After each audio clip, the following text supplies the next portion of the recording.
Y estamos escuchando a Kira en, uno de sus últimos, más recientes temas, esta creadora multifacética, que se destaca como cantante, rapera, productora y actriz, y que, tiene ya algunos discos y está lanzando varios temas nuevos. Hoy vamos a tener la columna de Yanela Galo, la columna de sueños, en la segunda parte de Serendipia. Pero antes nos vamos al MAPI, a este precioso museo de Ciudad Vieja, allí sobre la calle Uncal, 25 de Mayo y Pérez Castellanos. Siempre me confundo estas dos calles, 25 de Mayo y Pérez Castellanos, ahí cerquita del Mercado del Puerto. Allí se va a inaugurar una muestra el 15 de septiembre, una muestra muy particular, que tiene que ver con el trabajo de una artista boliviana que vive en Chile, Aruma, que trabaja los textiles, pero los trabaja desde un lugar trayendo toda esa tradición, todo ese valor ancestral, lo combina con las nuevas tecnologías.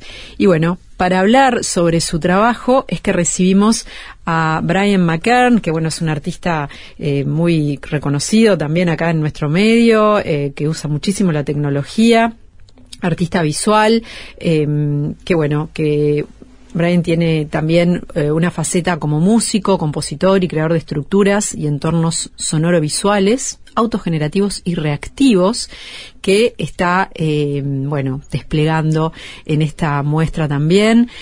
Su práctica indaga en esferas definidas por los recuerdos, por la representación alternativa, las geografías y las cartografías urbanas, los sonidos, las mezclas. Es un artista que explora una faceta poco habitual en nuestro medio y que también hace todo este uso tecnológico muy interesante. Y recibimos también a Valentina Montero, que es la curadora de la muestra. Ella es chilena, curadora y académica especializada en artes mediales. Bienvenidos ambos. Hola, Día, ¿qué tal? ¿Qué tal? Hola, muchas gracias por la invitación. Muchas gracias a ustedes por venir. Para ampliarnos sobre esta muestra que es muy particular, ¿no? Porque nos trae todo el bagaje histórico, toda esa cosa tan entrañable, ¿no? De lo que ha sido una tradición, la nación andina, toda esta sabiduría expresada en el tejido, que el tejido también es algo muy muy especial, ya nos van a contar por qué, pero esto combinado con la tecnología, con lo que usamos hoy, con las luces, con el sonido, y con materiales poco habituales para el tejido también. Bueno, sí, para nosotros es súper importante esta exposición. Ya habíamos realizado una exposición similar en el Museo Nacional de Bellas Artes el año pasado, que fue realmente un hito. Fueron más de 100.000 personas a visitar la muestra, y yo creo que justamente llamaba la atención por este cruce que parece caprichoso, pero que en realidad no lo es. Digo que no lo es porque, si bien yo vengo de las artes mediales, es mi área de especialización, curo exposiciones que trabajan con robótica, con tecnologías digitales. Nosotros le llamamos a lo que acá se conoce como nuevos medios. Lo que pasa es que la palabra nuevo nos quedó un poco corta, pensando en que muchos artistas están explorando tecnologías con medios que fueron viejos quizás, o sea, con circuitería, que ya quizás no es considerado un nuevo medio precisamente. Entonces, la categoría que usamos por lo menos en Chile es medial, como integrando todas esas disciplinas tecnológicas, pero que parten desde una vocación experimental sobre todo. Entonces, claro, mi área de especialización ha sido esa, ¿no? Las artes que combinan los lenguajes científicos con los tecnológicos. Y es así que me topé con el trabajo de Aruma y lo encontré absolutamente fascinante, porque no era solamente ponerle luces al tejido, sino que también me permitió la reflexión acerca de cómo el telar es en sí una tecnología. Entonces, una tecnología que ha evolucionado mucho en el tiempo y de hecho que ha sido un referente para tecnologías contemporáneas, como el mismo computador. La computadora tiene su base en lo que eran las tarjetas perforadas que se hacían en los telares en la época de la Revolución Industrial. Entonces hay una continuidad ahí de una búsqueda por desarrollos tecnológicos que en el caso del tejido en particular desbordan lo que era simplemente lo utilitario, porque también, gracias a Aruma, he comprendido, hemos podido investigar incluso juntas, cómo el telar no estaba basado solamente en lo decorativo, en la iconografía, sino que también en los códigos que mantenía. Entonces, lo que siempre trata de enfatizar Aruma es que ella no es alguien que viene a rescatar el telar, así como lo típico, ¿no? Como el artista que va al pasado y busca cosas ancestrales de los pueblos originarios. No, ella se siente más bien como una continuadora de una tradición que está caracterizada porque todas las tejedoras siempre han tenido la curiosidad por experimentar con nuevos materiales. Entonces ella ahora cambió, no la cambió, sino que agregó a la lana de alpaca, de oveja, a las fibras naturales, agregó ahora materialidades contemporáneas como la fibra óptica, como los LEDs, trabajar también con microprocesadores, con sensores de pulso, de presencia, etcétera. Qué bárbaro. ¿Quién es Aruma bien? Primero para sí, conocerla, porque ella es boliviana, pero vive en Chile. Pero sí, bueno, ella es de Cochabamba, tiene una formación como artista, pero desde los 13 años ella teje. Telar de cintura, básicamente. Y es una gran investigadora, porque no solamente ha aprendido distintas técnicas tradicionales de Perú, sino que también se ha contactado con tejedoras de otras zonas.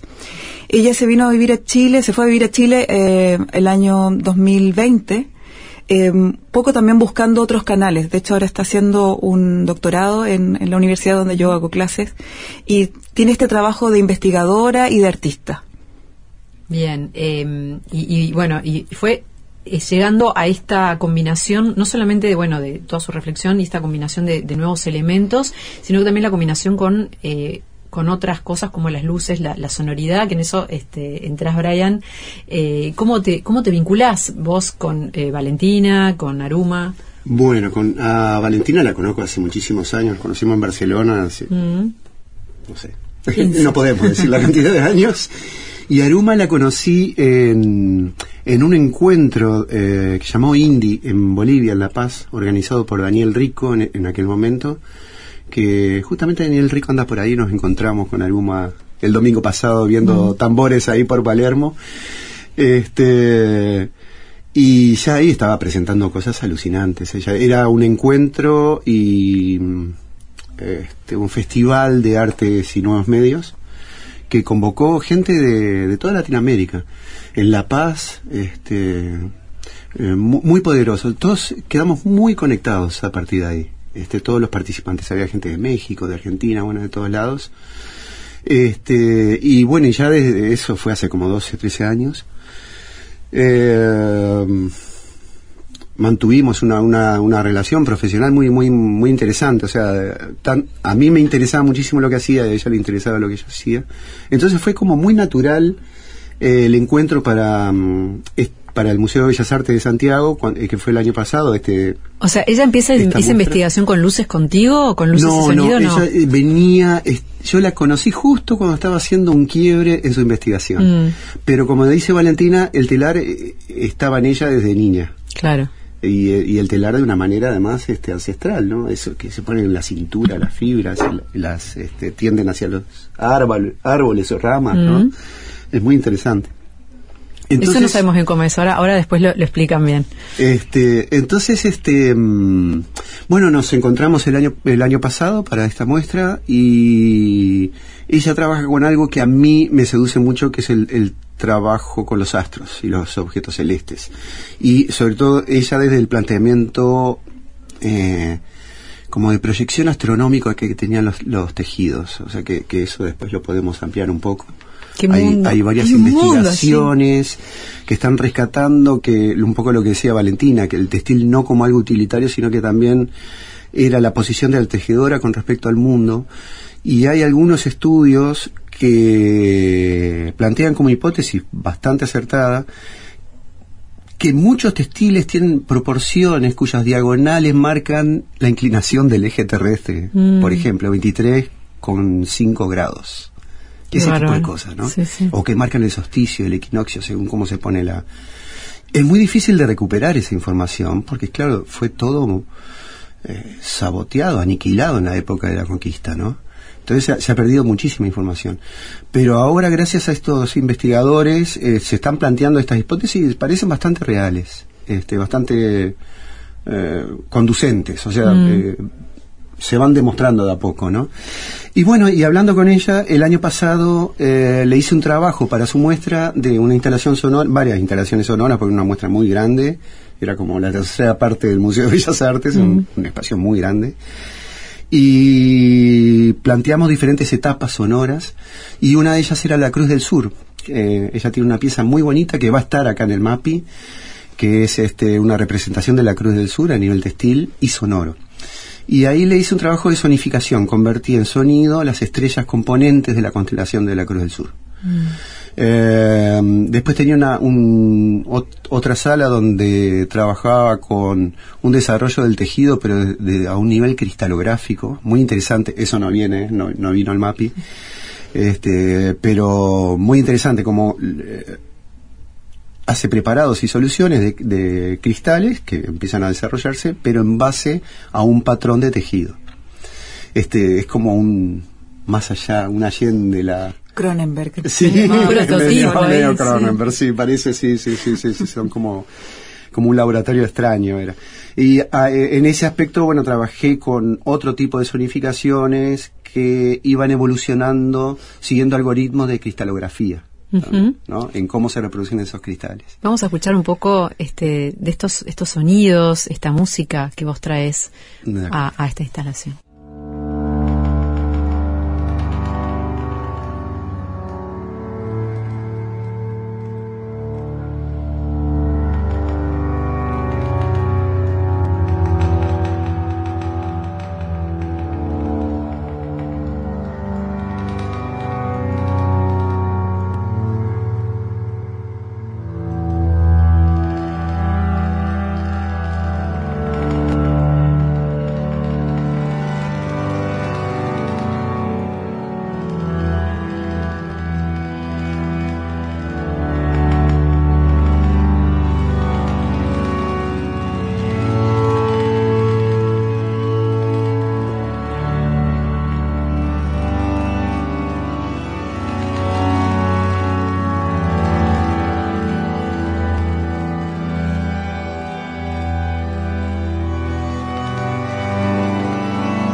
Bueno, es una música bien diferente, ¿no? ¿Esta música la preparaste especialmente? Sí. Yo parto de la conversión de datos que describen cosas, es mi trabajo, la sonificación, se llama la técnica, sonificación. Ya hace más de una década que trabajo con eso, trabajo mucho con representación de ciudades, objetos celestes, como te decía. Y con los puertos. Sí, totalmente. Y lo que hago es convertir datos a sonidos. Para eso se generan como máquinas virtuales, las llamo yo, que hacen esa conversión, que hay, por supuesto, toda una conducción de esos algoritmos, ¿no? Para que lleguen esos sonidos a buen puerto, ¿no? Al menos según mi parecer.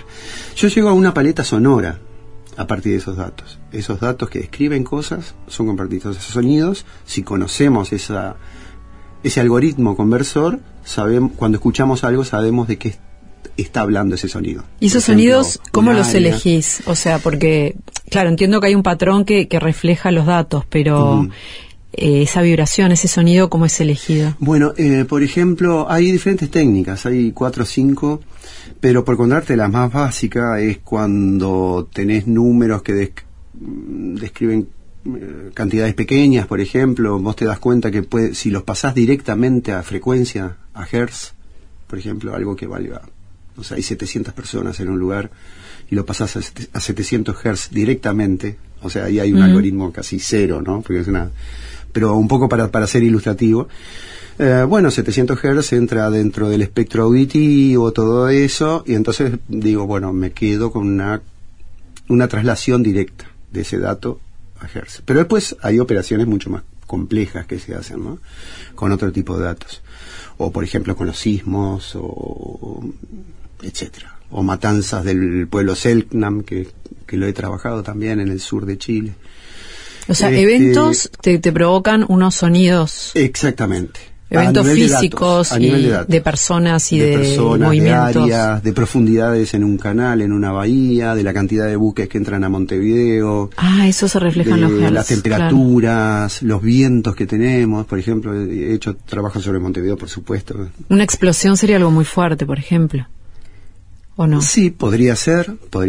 Claro, porque me cuesta darme cuenta de la correlación. Claro, pero si hay muchas explosiones, de repente podría trabajar con el número de explosiones y no con la cantidad de la intensidad. De la intensidad del estallido, ¿no? O sea, todos esos datos pueden ser volúmenes, pueden ser no solo notas, sino pueden ser parámetros que controlan esos sonidos. Claro, depende cómo los relaciones, cómo es el criterio. Ahí está el tema mío, personal, de cómo es que lo organizo. Yo trato de, cada vez que llego a la organización de alguna tabla descriptora de datos, mantenerlo para poder hacer comparativas sonoras entre ciudades, por ejemplo.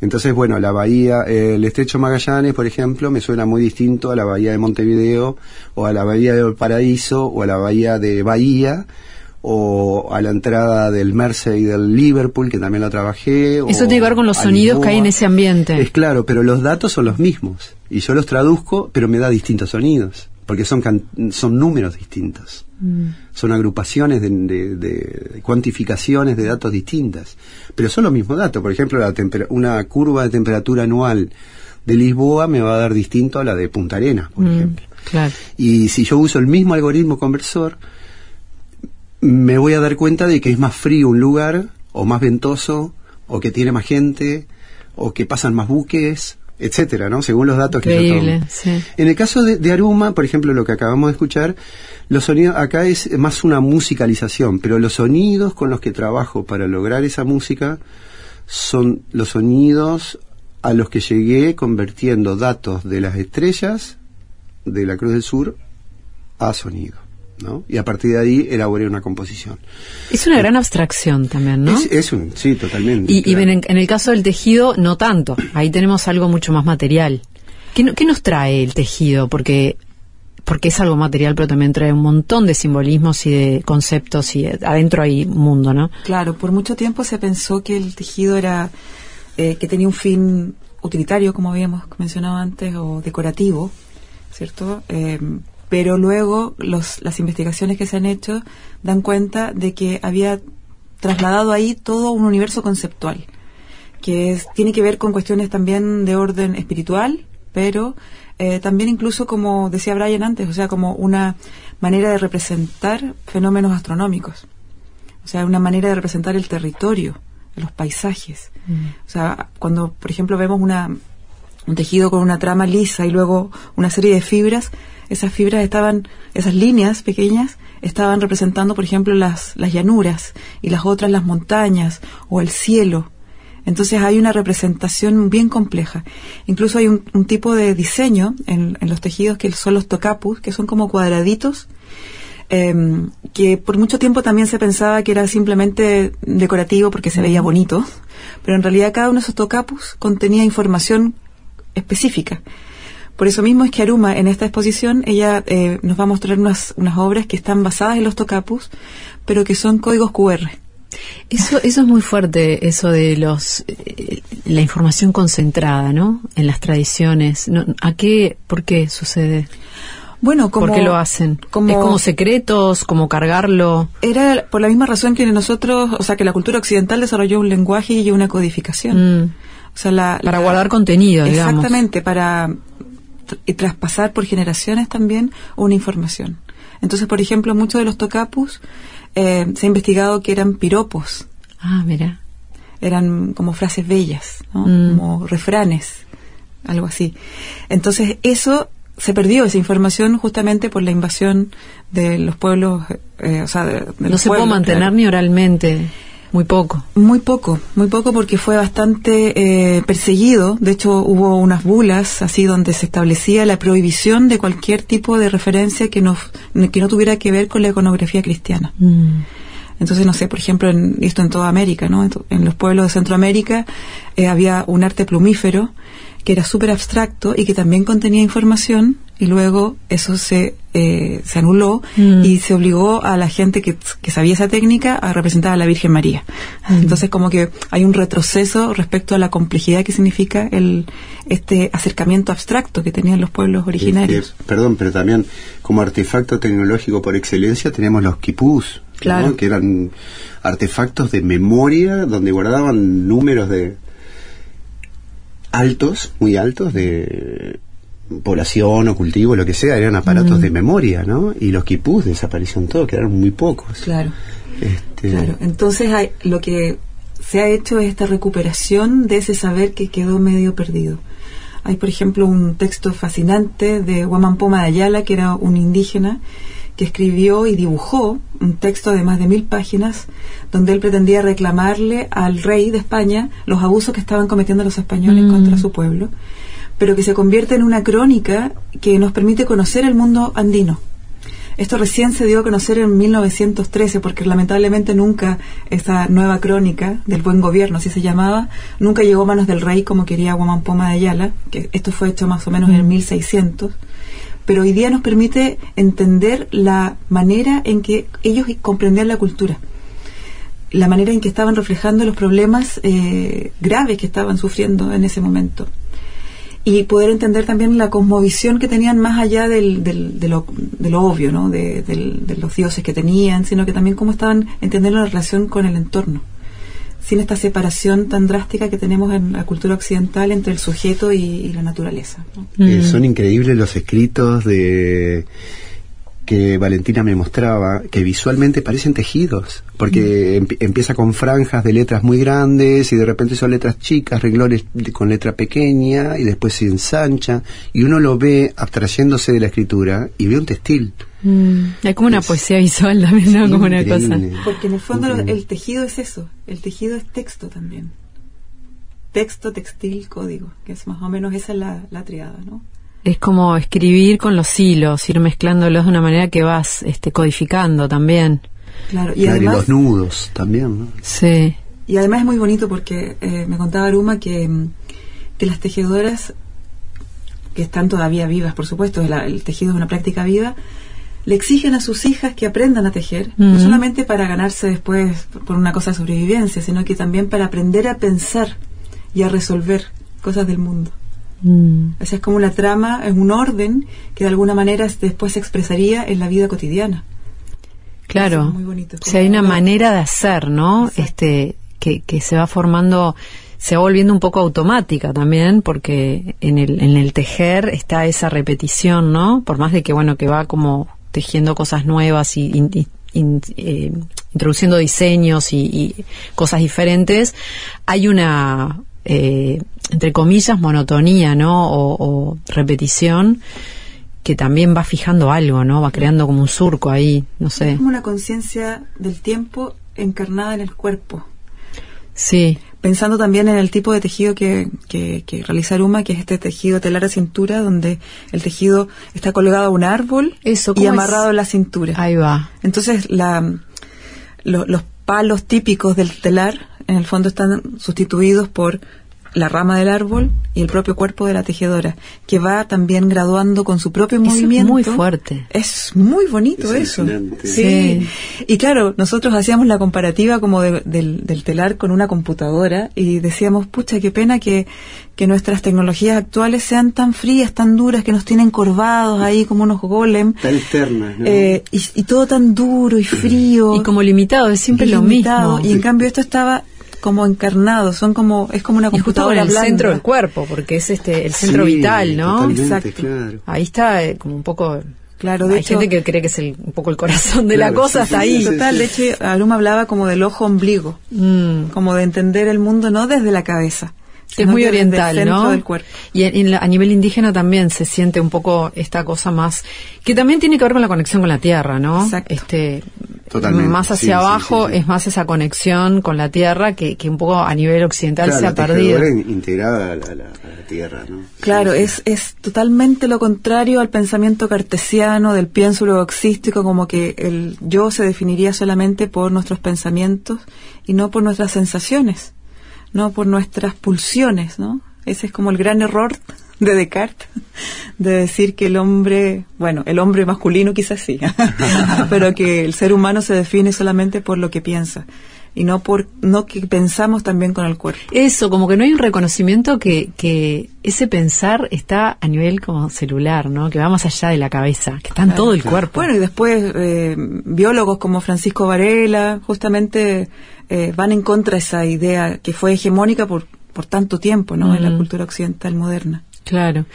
Este manejo, esta exploración que hace Aruma con estos nuevos medios, ¿qué has podido conversar con ella qué le ha sentido en esta actualización, entre comillas, o traerlo a la vida actual, ¿no? ¿Cómo se relaciona con esta tecnología que sería el tejido en los tiempos actuales, ¿no? Porque está ir hacia atrás y a la tradición y a lo que uno trae, pero también, bueno, ¿cómo me muevo yo hoy con esto? Claro, pero es desde la conciencia de que siempre hubo una experimentación y un cambio. O sea, ningún tejido es exactamente igual a otro, ¿no? La tejedora va poniendo de sus propios reflexiones también, de sus propias experimentaciones. Entonces, el trabajar ahora con fibra óptica, trabajar con otras materialidades, trata de responder a esa continuidad.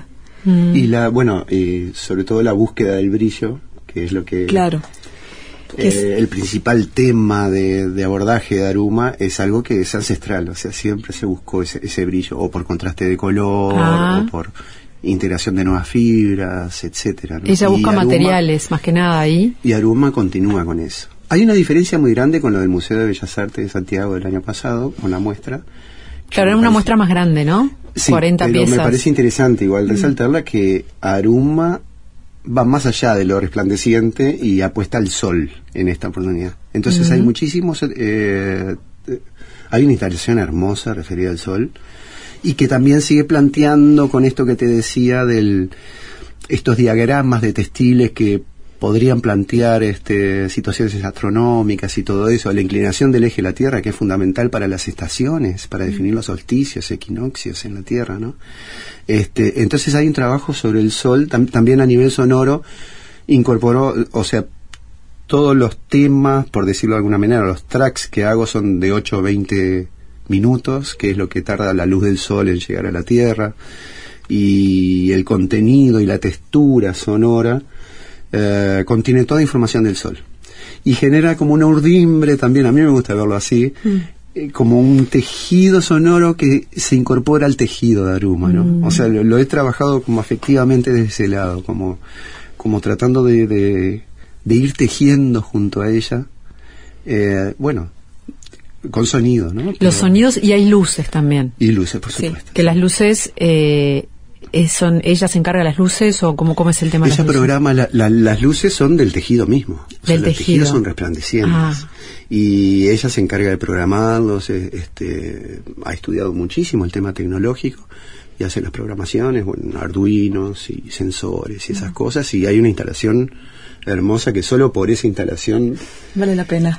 Es alucinante, que detecta el pulso del visitante, y esa enorme instalación que ocupa toda la sala 3 del museo del MAPI, empieza a activarse siguiendo el pulso de esa persona. O sea, vas a poder ver lumínicamente tu pulso cardíaco. Qué belleza. No, están muy bien resueltas. Sí. La verdad que recomiendo plenamente. Y hay un punto bien particular respecto a esta exposición en referencia a la anterior que hicimos en el Bellas Artes, que aparte de este énfasis en lo astronómico solar, es que hay un diálogo también con obras del acervo del MAPI. O sea, nosotros estuvimos visitando la colección y buscando aquellos tejidos o fragmentos de tejidos, la mayoría son precolombinos, que de alguna forma tienen que ver con esa intención por reflexionar sobre las proporciones geométricas en relación a estos fenómenos astronómicos. Entonces va a estar súper linda porque ya el objeto arqueológico que estaba ahí guardadito se activa, porque empieza a dialogar con las obras de Aruma desde esa búsqueda, por el conocimiento finalmente. O sea, la idea, lo que se plantea en general es eso, ¿no? Como del telar como una herramienta epistemológica, como un ensamblaje sociotécnico complejo, donde estaba la belleza, pero también estaba la pregunta por quiénes somos y dónde estamos, ¿no? Preguntas fundamentales. Qué belleza. Bueno, inaugura el jueves 15, viernes. El viernes inaugura y vamos a hacer un concierto con Aruma y justamente ella va a preparar una de las telas que tiene, el textil muy grande, que lo ha hecho con hilo de cobre. Se convierte en un instrumento musical, así que lo va a desmontar, lo vamos a poner en una mesa y vamos a tocar junto a ese textil. Ella tocando el telar, el textil va accionando diferentes sonidos. Se convierte en un instrumento. Belleza. Vamos a ir a verlo. Muchísimas gracias por contarnos todo esto muchísimas gracias por la... Infinito, podríamos seguir hablando mucho rato. Ese es un portal. Totalmente. Esa es la gracia también de poder, dije esto no solamente para mirarlo, sino para quedarse pensando, para estimular a que la gente investigue un poquito más sobre estas prácticas antiguas que están vigentes. Gracias. Gracias. Serendipia, el gusto de encontrarlo.